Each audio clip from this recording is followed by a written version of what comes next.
السلام عليكم ورحمة الله وبركاته. إن الحمد لله نحمده ونستعينه ونستغفره ونؤمن به ونتوكل عليه. أعوذ بالله من شرور أنفسنا ومن سيئات أعمالنا.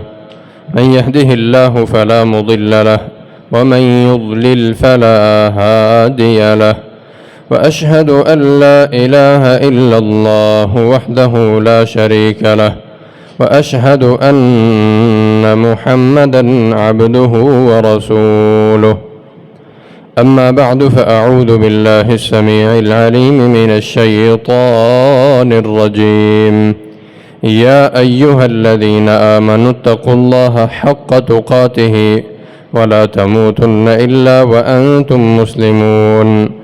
يا أيها الناس اتقوا ربكم الذي خلقكم من نفس واحدة وخلق منها زوجها وبث منهما رجالا كثيرا ونساء. واتقوا الله الذي تساءلون به والأرحام إن الله كان عليكم رقيبا. يا أيها الذين آمنوا اتقوا الله وقولوا قولا سديدا يصلح لكم أعمالكم ويغفر لكم ذنوبكم. ومن يطع الله ورسوله فقد فاز فوزا عظيما. أما بعد فإن أحسن الكلام كلام الله وخير الهدي هدي محمد صلى الله عليه وسلم. وشر الأمور محدثاتها وكل محدثة بدعة وكل بدعة ضلالة والضلالة في النار. أما بعد فأعوذ بالله السميع العليم من الشيطان الرجيم. يا أيها الذين آمنوا لا ترفعوا أصواتكم فوق صوت النبي ولا تجهروا له بالقول كجهر بعضكم لبعض أن تحبط أعمالكم وأنتم لا تشعرون. إن الذين يغضون أصواتهم عند رسول الله أولئك الذين امتحن الله قلوبهم للتقوى لهم مغفرة وأجر عظيم.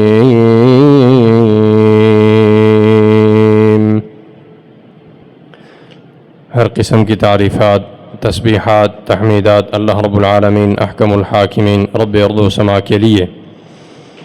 بے شمار انگنت لا تعداد درود و سلام ہوں محمد مصطفیٰ احمد مجتبیٰ خاتم الانبیاء سید ولد آدم صلوات اللہ وسلامہ علیہ پر.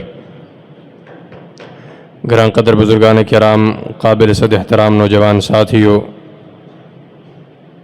معززات، سامعات، ماؤ بہنوں، گزشتہ جمعۃ المبارک اور اس سے پیوستہ خطبات کے اندر ہم نے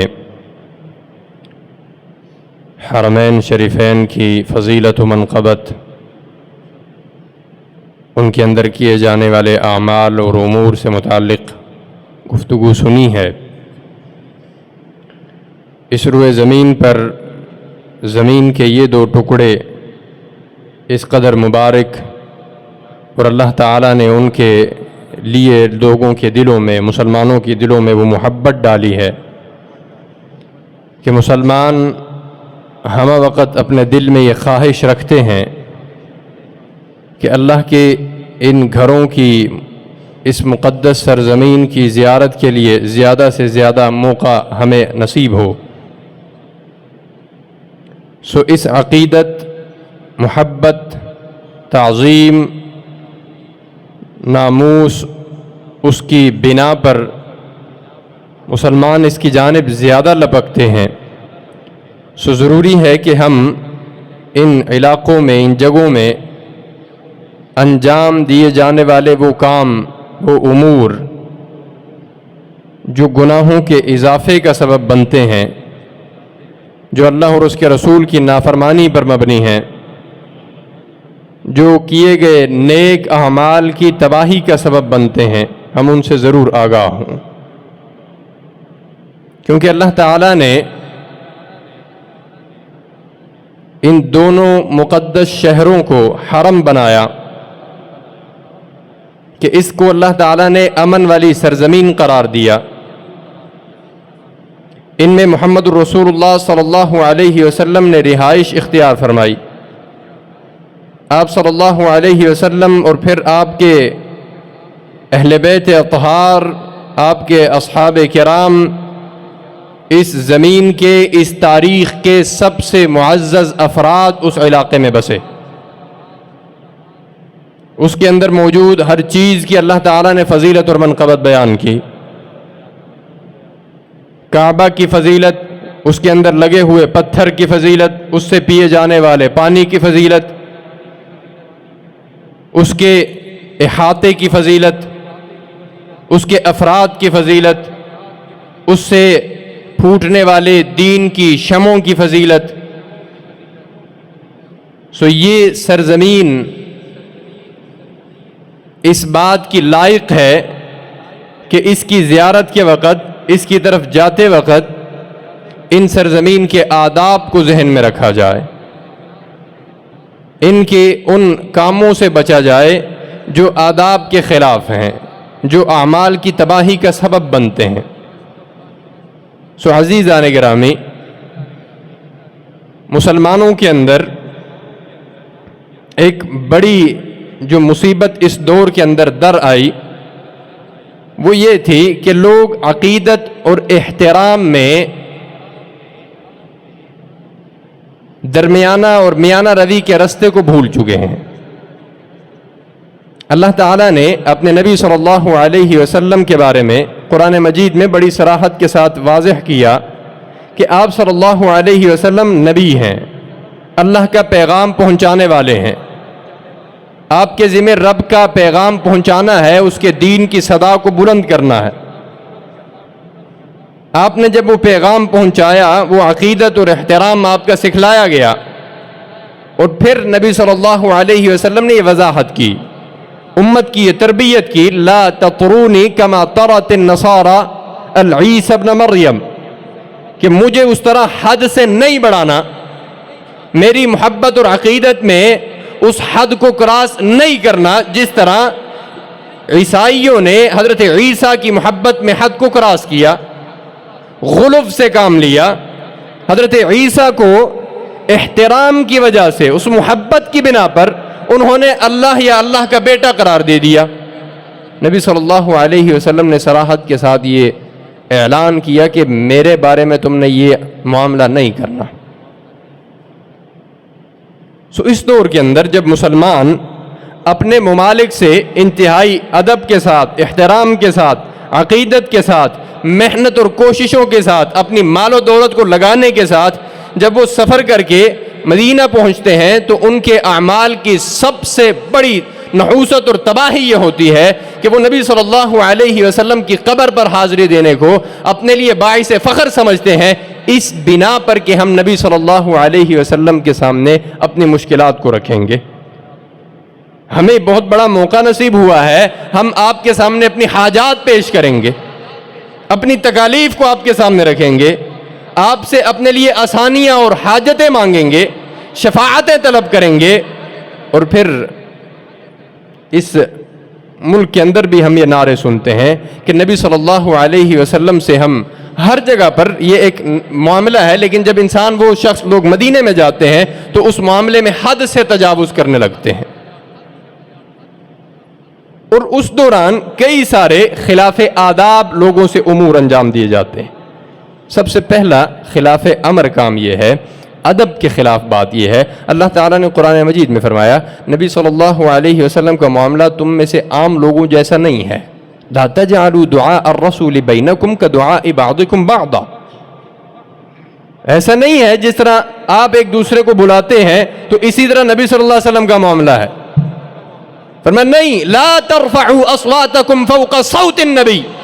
اے صحابہ کی جماعت جو اس روئے زمین پر انبیاء کے بعد سب سے مقدس لوگ ہیں، سب سے باعزت لوگ ہیں، اللہ کے ہاں مغفور ہیں، رب نے بخش دیا ہے، جنت کا وعدہ کر رکھا ہے، اللہ ان کو مخاطب کر کے کہتے ہیں اگر تمہاری آواز بھی رسول اللہ کی آواز سے بلند ہوئی تو تمہارے اعمال بھی ضائع ہو جائیں گے. اس کے بعد اللہ تعالیٰ نے ان لوگوں کی یعنی صحابہ کرام کی جماعت کی کامیابی کا ایک وصف یہ بیان کیا، ان الذین یغضون اصواتہم عند رسول اللہ، کہ جب وہ رسول اللہ کے پاس ہوتے ہیں، آپ صلی اللہ علیہ وسلم کی مجلس میں بیٹھتے ہیں تو ان کی آوازیں رسول اللہ کی آوازوں سے پست ہوتی ہیں. حضرت عمر اس کا اس قدر خیال کیا کرتے کہ جب وہ نبی صلی اللہ علیہ وسلم سے بات کرتے تو اس قدر آہستگی کے ساتھ بولتے، آپ صلی اللہ علیہ وسلم کو پھر پوچھنا پڑتا، عمر تم نے کیا کہا ہے، مجھے سمجھ نہیں آئی. ہم لوگ جاتے ہیں اونچی اونچی آوازوں سے دور دور سے نبی صلی اللہ علیہ وسلم کا نام لے کر لبیک اور لبیک کے نعرے لگاتے ہیں. پہلی خرابی کیا ہے؟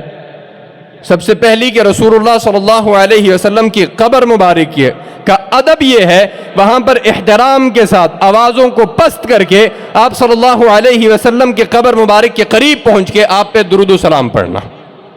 یہ ادب ہے، یہ آپ کی تعظیم ہے، نبی صلی اللہ علیہ وسلم کے احترام اور شان کے لائق ہے. اور درود وہ اس قدر ایک بڑی نبی صلی اللہ علیہ وسلم کے لیے امت کا تحفہ ہے. اللہ تعالیٰ نے قرآن مجید میں فرمایا یا ایھا الذین آمنوا ان اللہ وملائکتہ یصلون علی النبی. اللہ بھی اور اس کے فرشتے بھی اپنے نبی پر درود بھیجتے ہیں. سو رب کی سنت پر عمل کرتے ہوئے، اس کے فرشتوں کی سنت پر عمل کرتے ہوئے تم بھی اپنے نبی پر درود پڑھو. شور کرنا ایک تو نبی صلی اللہ علیہ وسلم کی تعظیم کے مخالف ہے اور دوسری مسجد نبوی کی تعظیم کے خلاف ہے. حضرت عمر رضی اللہ تعالیٰ عنہ کے زمانے میں دو لوگ مسجد نبوی میں بیٹھ کر بحث کرنے لگے. وہ بحث میں ان کی آوازیں بلند ہوئیں، آپ نے آواز سنی، باہر تشریف لائے، آپ نے ان کو بلایا، پوچھا کہ تم دونوں کہاں سے ہو؟ انہوں نے مدینے سے باہر کسی علاقے کا ذکر کیا. فرمایا اگر تم مدینہ کے ہوتے تو میں تمہیں بتاتا کہ رسول اللہ کی مسجد میں کس طرح شور کیا جاتا ہے. مسجد کے آداب کے خلاف ہے، پھر رسول اللہ کی مسجد کے آداب کے خلاف ہے، اور پھر وہاں پر نبی صلی اللہ علیہ وسلم کی قبر مبارک ہے. آداب کی خلاف ورزیوں پر خلاف ورزیاں ہیں اور ہمیں اس کی سمجھ نہیں آتی. پھر اگلا معاملہ تو اس سے خطرناک ہے. جب ہم تشریف لے جاتے ہیں نبی صلی اللہ علیہ وسلم کے روضے کے قریب لگی ہوئی جالیوں سے ہم اس کو چومنے اور چھونے کو اپنے لیے عقیدت کا سبب سمجھتے ہیں، اس کو پھر اپنے چہروں پر بھی مل لیتے ہیں، اپنے جسم پر بھی ملتے ہیں. پھر نبی صلی اللہ علیہ وسلم کے پاس جا کر اپنی حاجات پیش کرتے ہیں، اپنی مشکلات آپ کے سامنے رکھتے ہیں. عزیزان گرامی، یہ انسانی عقیدے کی بنیاد ہے. وہ کیا ہے؟ وہ یہ کہ اللہ تعالیٰ نے فرمایا کہ اس روئے زمین پر اگر کوئی تکلیف کو ہٹانے والی کوئی ذات ہے تو وہ اللہ تعالیٰ کی ذات ہے. یمسسک اللہ بضر فلا کاشف لہ الا ہو. یہ عقیدہ ہے اور یہ ہمیں ذہنوں میں بٹھانے کی ضرورت ہے کہ اگر تمہیں دنیا میں کوئی بھی تکلیف اللہ تعالیٰ پہنچا دے، کوئی مصیبت رب کی طرف سے تم پر آ جائے، کسی پریشانی میں زندگی کا تم شکار ہو جاؤ، پھر اللہ کے علاوہ دنیا میں کوئی طاقت ایسی نہیں ہے جو تم سے اس پریشانی کو ہٹا سکے، جو اس مشکل کو دور کر سکے، جو اس پریشانی کو تم سے دور کر دے. اور اگر رب تم پر اپنی رحمت کے دروازے کھول دے، دنیا میں کسی میں اتنی جرت نہیں ہے کہ تم سے اس رحمت کو دور کر دے، اس آسانی کو دور کر دے. یہ عقیدہ ہے بنیادی، اللہ کے نبی کی دعوت کی بنیاد ہے. جس بنیاد پر نبی کی ساری دنیا دشمن ہوئی، جس بنیاد پر آپ نے 13 سال آپ کے صحابہ نے مکہ میں ظلم برداشت کیا، جس بنیاد پر آپ نے ساری زندگی جہاد کا علم بلند کیا، اسلام دنیا میں پھیلا، بنیادی عقیدہ یہ تھا کہ ایک اللہ وحدہ لا شریک کی ذات ہے جس کے ساتھ کوئی شریک نہیں ہے. ہر مشکل پریشانی لانے والا اور دور کرنے والی صرف وہ ذات ہے، اس کے علاوہ کوئی نہیں ہے۔ ہم اپنے اسی بنیادی عقیدے کے خلاف جا کر وہاں پر اپنے کام انجام دیتے ہیں۔ نبی صلی اللہ علیہ وسلم کے بارے میں اللہ تعالیٰ نے قرآن مجید میں فرمایا، قل، اے نبی صلی اللہ علیہ وسلم آپ انہیں کہہ دیجئے، اگر میں نفع نقصان کا مالک ہوتا، لا املک لنفسی نفعا ولا ضرا الا ما شاء اللہ، کسی کے فائدے اور نقصان کا میں مالک نہیں ہوں، اے نبی ان کو کہہ دیجئے۔ ہاں، آپ کی زندگی میں اللہ تعالیٰ نے جو چاہا آپ کے ذریعے سے لوگوں کو فائدہ پہنچایا۔ وَلَوْ كُنْتُ أَعْلَمُ الْغَيْبَ لَاسْتَكْثَرْتُ مِنَ الْخَيْرِ، اور اگر مجھے پتا ہوتا کہ آگے کیا ہونے والا ہے، اس شخص کے ساتھ کیا ہونے والا ہے، میرے اس امتی پر کیا مشکل آنے والی ہے، اگر مجھے غیب کا علم ہوتا میں سب سے پہلے اپنی مشکلات کو دور کرتا۔ لَاسْتَكْثَرْتُ مِنَ الْخَيْرِ، میں اپنے لیے بہت ساری آسانیاں اور خیر جمع کر لیتا۔ جب میں زندگی میں مشکلات اور تکالیف برداشت کر کے اپنی امت کو دین کا پیغام پہنچا رہا ہوں تو امتی نبی صلی اللہ علیہ وسلم کو حاجت روا اور مشکل کشا مانتا ہے۔ یہ آپ صلی اللہ علیہ وسلم کی دعوت سے انحراف ہے۔ نبی صلی اللہ علیہ وسلم کے پاس جا کر اگر مدد طلب کرنا، آپ کے سامنے اپنی تکالیف پیش کرنا، حاجت روائی اور اس قسم کے عقیدے رکھنا درست ہوتا، تو آج انسانیت پر، مسلمانوں پر وہ سختی نہیں ہے جو ان دنوں میں تھی جب نبی صلی اللہ علیہ وسلم اس دنیا سے رخصت ہوئے۔ آپ اس دنیا سے رخصت ہوئے، مسلمانوں کی مملکت میں سب سے بڑا فتنہ اس وقت جو کھڑا ہوا وہ لوگ تھے جنہوں نے اسلام چھوڑ دیا، جنہوں نے کہا ہمارا اسلام سے کوئی تعلق نہیں، انہوں نے کہا ہم کوئی زکوٰۃ نہیں دیں گے، ہمیں ریاست سے چھٹکارا چاہیے، آزادی چاہیے۔ جب ان لوگوں نے سر اٹھایا، ایک اور بڑی مصیبت یہ آئی کہ یہودیوں اور عیسائیوں نے مسلمانوں کی مملکت کے خلاف بڑے بڑے منصوبے ترتیب دینے شروع کر دیے، آپ حضرت ابوبکر صدیق کی خلافت کو پارا پارا کرنے کے لیے۔ یہ ایک ایسا بحران کا موقع تھا، سخت ترین اسلامی ریاست پر شدید موقع آیا، ایک ایسا وقت تھا کہ جب سارے صحابہ با جماعت چل کے رسول اللہ کی قبر پر آتے اور کہتے یا رسول اللہ ہم سے اس تکلیف کو ہٹائیے۔ اگر حضرات صحابہ کرام رضوان اللہ علیہم اجمعین کا یہ عمل نہیں تھا تو پھر امت کو اس سے بچنے کی ضرورت ہے۔ اور عزیزان گرامی، اس میں ایک نقطہ میں آپ کے سامنے ذکر کر کے بات آگے چلاتا ہوں۔ حضرت اللہ تبارک و تعالیٰ نے قرآن مجید میں ایک جگہ پر تقریباً 25 کے قریب انبیاء کا ذکر کیا، تقریباً وَوَهَبْنَا لَهُ إِسْحَاقَ وَيَعْقُوبَ نَافِلَ وَكُلًّا جَعَلْنَا صَالِحِينَ وَمِنْ آبَائِهِمْ وَأَزْوَاجِهِمْ وَذُرِّيَّاتِهِمْ۔ پھر اللہ تعالیٰ نے حضرت اسماعیل، اسحاق، یعقوب، یونس، یسع، تمام انبیاء کا ذکر کیا، اور آخر میں اللہ تعالیٰ نے فرمایا کہ یہ سارے کل من الصالحین، اللہ کے نیک اور برگزیدہ پیغمبر تھے، رب کو انتہائی محبوب تھے، اللہ کے چنندہ تھے۔ اللہ تعالیٰ نے ان کے زندگیوں کے اندر برکت رکھی تھی، یہ امت کو رب کا پیغام پہنچانے آئے تھے، لیکن اس قدر برگزیدہ لوگ، اس قدر پیغمبر لوگ بھی اللہ تعالیٰ نے فرمایا اگر یہ شرک کرتے تو اللہ تعالیٰ ان کے بھی سارے اعمال کو ضائع کر دیتا۔ شرک اس قدر خطرناک عمل ہے۔ سو نبی صلی اللہ علیہ وسلم کی محبت میں غلو اعمال کی تباہی کا سبب ہے۔ مدینہ کی زیارت کے وقت ان امور کو سختی کے ساتھ اپنے ذہنوں میں رکھنا چاہیے کہ ہم نبی صلی اللہ علیہ وسلم کی قبر مبارک پر، آپ کے روضہ مبارک پر حاضری دیں، نبی صلی اللہ علیہ وسلم پر کثرت کے ساتھ درود پڑھیں۔ آپ نے فرمایا وہ اس بندے سے بڑھ کر بخیل کوئی نہیں ہے جس کے سامنے میرا نام لیا جائے اور وہ مجھ پر درود نہ پڑھے۔ سو نبی صلی اللہ علیہ وسلم کے وہاں پر جا کر آپ پر بکثرت درود پڑھنا، یہ آپ صلی اللہ علیہ وسلم کی تعظیم ہے۔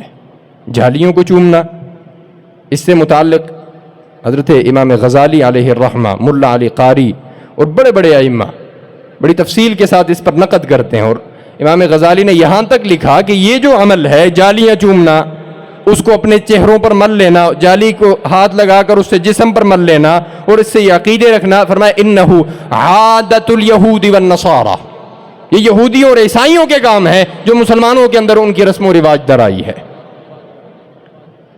اور پھر اس کے بعد ایک اور اہم بیماری ہمارے یہاں سے جانے والے حضرات کے جو امور میں ہوتی ہے وہ یہ کہ اپنے ہر کام میں موبائل کا استعمال بڑا ضروری سمجھتے ہیں۔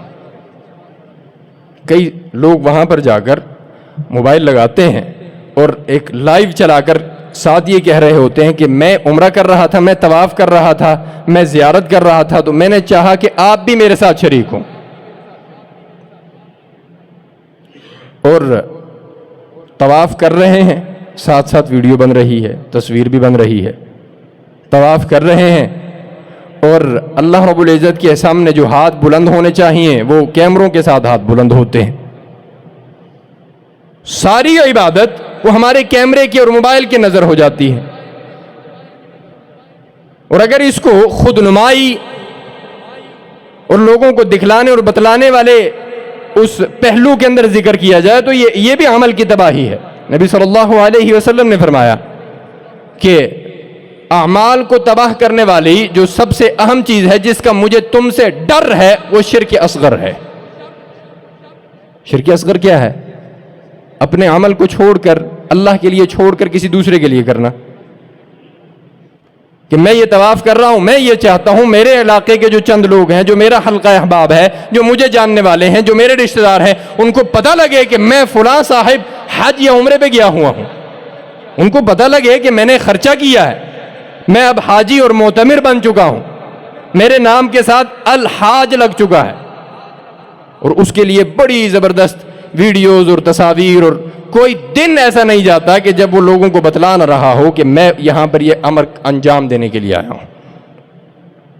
عزیزان گرامی، اس میں ایک مسئلہ تو یہ ہے کہ انسان ریاکاری انجام دیتا ہے، اور دوسرا مسئلہ یہ ہے، نبی صلی اللہ علیہ وسلم نے فرمایا من حسن اسلام المرء ترکہ ما لا یعنی، کہ ایک اچھے مسلمان کی نشانی یہ ہے کہ وہ جو ایسے کام ہیں جس سے اس کا کوئی تعلق نہیں ہے اس سے بچ کر رہے، لا یعنی کام، فضول کاموں سے بچ کر رہے، یہ ایک اچھے مسلمان کی علامت ہے۔ ایک اور فضول کام لوگوں کا کیا ہوتا ہے، وہاں پر ہر ایک پر نظر رکھی ہوئی، اپنی عبادت نہیں، حالانکہ یہاں سے عبادت کرنے گئے ہیں، اتنا خرچہ کر کے گئے ہیں، اپنا وقت صرف کر کے جا رہے ہیں یہاں، لیکن وہاں پر جا کر اربوں پر نظر رکھی ہوئی، یہ فلاں کیا کر رہا ہے، یہ ایسے کر رہے ہیں، یہ فلاں کام کر رہے ہیں۔ بھائی تم اپنی عبادت کرنے گئے ہو، اس پر نظر رکھو، اس پر توجہ رکھو، اپنی تہجد پڑھو، نماز پڑھو، حرم میں زیادہ سے زیادہ نمازیں پڑھنے کی کوشش کرو، لوگوں پر توجہ رکھ کے، لوگوں کے اعمال پہ اپنی جاسوسی کر کے اپنے اعمال کی تباہی مت کیجیے۔ نبی صلی اللہ علیہ وسلم کا اسوہ یہ تھا، آپ صلی اللہ علیہ وسلم جب عبادت کرتے اس کے اندر خشوع اور خضوع کے ساتھ اس قدر مشغول ہو جاتے کہ آپ اپنے ارد گرد پر نظر نہ رکھتے تھے۔ حضرات صحابہ کرام کا یہ رویہ نہیں تھا۔ اور پھر ایک اور اہم معاملہ جو خرابیاں ہمارے ہاں ہیں، میں کوشش کر رہا ہوں کہ وہ آپ کے سامنے ضروری چیزیں ذکر کر دوں۔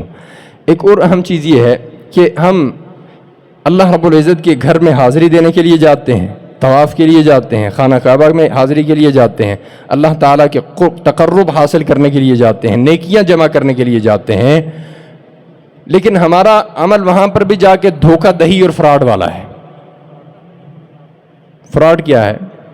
ایک ساتھی عمرے سے آئے، میں نے ان سے رودات سننا چاہی، تو انہوں نے کہا کہ وہاں پر اس وقت جو نبی صلی اللہ علیہ وسلم کے گھر مبارک اور منبر کے درمیان جو ریاض الجنہ جسے کہتے ہیں، اس کے اندر نوافل پڑھنے کے لیے اجازت درکار ہوتی تھی، اور وہ اجازت اس کی پالیسی یہ تھی کہ وہ 1 مہینے میں ایک بار یا 3 مہینے میں ایک بار اس طرح کا کوئی معاملہ تھا، تو صرف ایک بار اجازت ملتی تھی، اور الحمدللہ میں نے ایک ہی دن میں 5 بار وہاں پہ نوافل پڑھے۔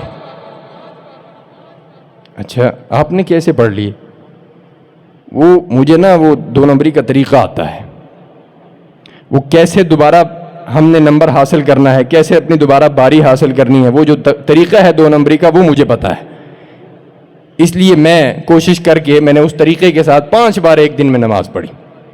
اسی طرح کچھ لوگ حرم کی حدود کے اندر جو نیچے مطاف ہے نیچے والا، اس کے اندر صرف احرام والوں کو عمرہ کرنے طواف کرنے دیتے ہیں.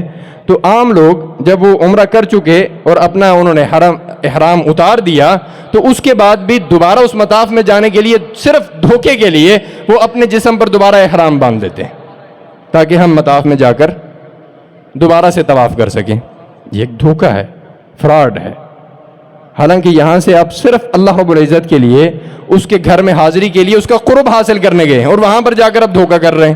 نبی صلی اللہ علیہ وسلم نے کیا فرمایا؟ من غش فلیس منا، جو دھوکہ دہی سے کام لیتا ہے، فراڈ اور فریب اور مکر سے کام لیتا ہے، فلیس منا، وہ مجھ سے نہیں ہے، اس کا میرے سے کوئی تعلق نہیں ہے.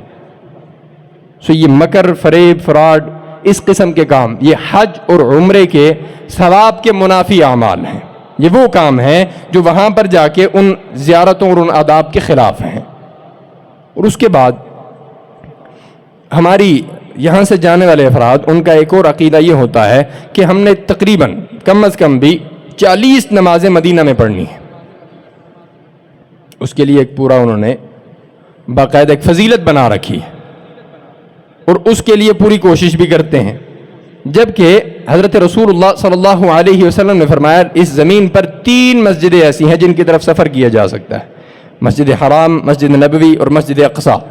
لیکن مسجد نبوی یا مدینہ کے بارے میں ایسی کوئی حدیث، صحیح حدیث موجود نہیں ہے کہ آپ 40 نمازیں وہاں پر پڑھیں گے تو آپ کو فلاں اور فلاں فضیلت حاصل ہوگی. اس لیے اس قسم کے اعمال، عقائد جو آپ نے صرف سنے سنائے ہیں، وہاں پر آپ کسی سے پوچھ لیں کہ جی یہ آپ یہ جو کر رہے ہیں یہ کیوں کر رہے ہیں؟ جی باقی بھی تو کر رہے ہیں، فلاں بھی تو کر رہا ہے. جب آپ پیسہ لگا رہے ہیں، اپنا وقت صرف کر رہے ہیں، اپنی ساری انرجی آپ وہاں پر ضائع کر رہے ہیں، تو چاہیے کہ آپ چند دن وقت نکال کر مکمل مطالعہ کریں کہ وہ کون سے امور ہیں جو وہاں پر جا کر ہمیں کیسے کرنے چاہیے، تاکہ آپ کا وہ عمل، مناسک حج، عمرہ اسی طرح کرنا چاہیے جس طرح نبی صلی اللہ علیہ وسلم نے سکھلایا ہے. اپنے طریقے، لوگوں کی دیکھا دیکھی، یہ طریقہ درست نہیں ہے. کوشش کریں، مطالعہ کریں، اپنے تئیں جتنی کوشش کر سکتے ہیں سیکھیں اور وہاں پر تشریف لے جائیں اور اس کے مطابق وہ اعمال انجام دیں. اور جب واپس آنے لگیں تو 5-7 دن سارے دن بازاروں میں گزر جاتے ہیں. کیا لینا ہے؟ ٹوپیاں لینی ہیں، تسبیح لینی ہے اور وہاں سے جائے نمازیں لینی ہے.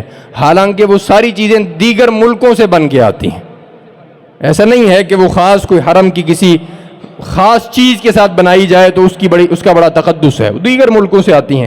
2 چیزیں ہیں جو سرزمین حجاز کی ہیں جس کا ہدیہ دینا درست ہے، نبی صلی اللہ علیہ وسلم کی سنت ہے، آپ نے اس پر عمل کیا ہے. ایک کھجور جو مدینہ کی سرزمین کی سب سے امتیازی چیز ہے، جس میں عجوہ سب سے اہم ہے. نبی صلی اللہ علیہ وسلم نے فرمایا العجوۃ من الجنہ، عجوہ جنت سے ہے اور یہ زہر کے لیے تریاق کی حیثیت رکھتی ہے.